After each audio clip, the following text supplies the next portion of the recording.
नमस्कार दर्शकों, मैं जितेंद्र तिवारी आपका स्वागत करता हूं अपने YouTube channel wonder of astrology में। और आज मैं जिस विषय पर बात करना चाहता हूं वह है इष्ट देवता। देखिए, हम सभी लोग पूजा पाठ करते हैं और किसी न किसी देवी देवता को अपना इष्ट मानते हैं और उनकी पूजा विधिवत ढंग से करते हैं।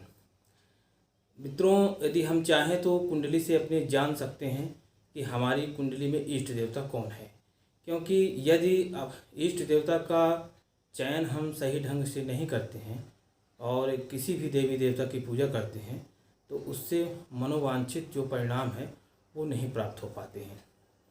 अब ये कैसे जानेंगे कि हमारे इष्ट देवी देवता कौन है?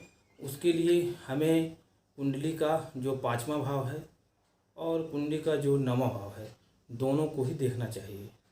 तो इसके लिए सबसे पहले तो हम देखेंगे कि कुंडली के 5वें भाव में कौन कौन से ग्रह पड़े हुए हैं, या यदि एक से ज़्यादा हैं या अकेले हैं। यदि कोई भी मान लीजिए ग्रह नहीं है तो आपको देखना पड़ेगा कि 9वें भाव में कौन सा ग्रह है। तो पहली बात तो यह है कि 5वें भाव में मान लीजिए एक उदाहरण के तौर पर यदि मंगल ग्रह पड़ा हुआ है तो मंगल के जो कारक देवता हैं वो हनुमान जी हैं।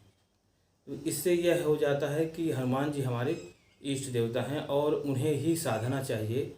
एक साधे सब सधे, सब साधे सब जाए। यदि आप सोचेंगे कि हम सभी देवी देवताओं की पूजा कर लें, उससे हमें अधिक परिणाम मिल जाएंगे, तो यहाँ पर आप गलत हैं। क्योंकि सभी जो देवी देवता हैं वो अलग अलग शक्तियों के, अलग अलग तत्वों के प्रतीक हैं। और यदि आप एक साथ सबको जागृत कर लेते हैं तो उससे जब वो सब टकरा जाते हैं और उससे आपको नकारात्मक परिणाम भी प्राप्त हो सकते हैं। यहाँ पर आप यह ज़रूर लेगा कि भाई देवता तो सभी हैं, किसी की पूजा करने से नुकसान कैसे हो सकता है। लेकिन नहीं, क्योंकि आप देवी देवता की जो पूजा कर रहे हैं वह कुछ परिणाम प्राप्त करने के लिए ही कर रहे हैं। जैसे 9 ग्रह हैं और उनके 9 रत्न होते हैं। तो काफ़ी लोग सोचते हैं कि यदि हम सभी रत्न को धारण कर लें तो सभी 9 ग्रह को साधा जा सकता है। लेकिन ऐसा नहीं है, क्योंकि कई सारे जो ग्रह हैं एक दूसरे के शत्रु भी होते हैं और उन सभी रत्नों को यदि आप धारण कर लेते हैं तो सब आपस में टकरा जाते हैं और उससे काफ़ी आपका नुकसान भी हो सकता है।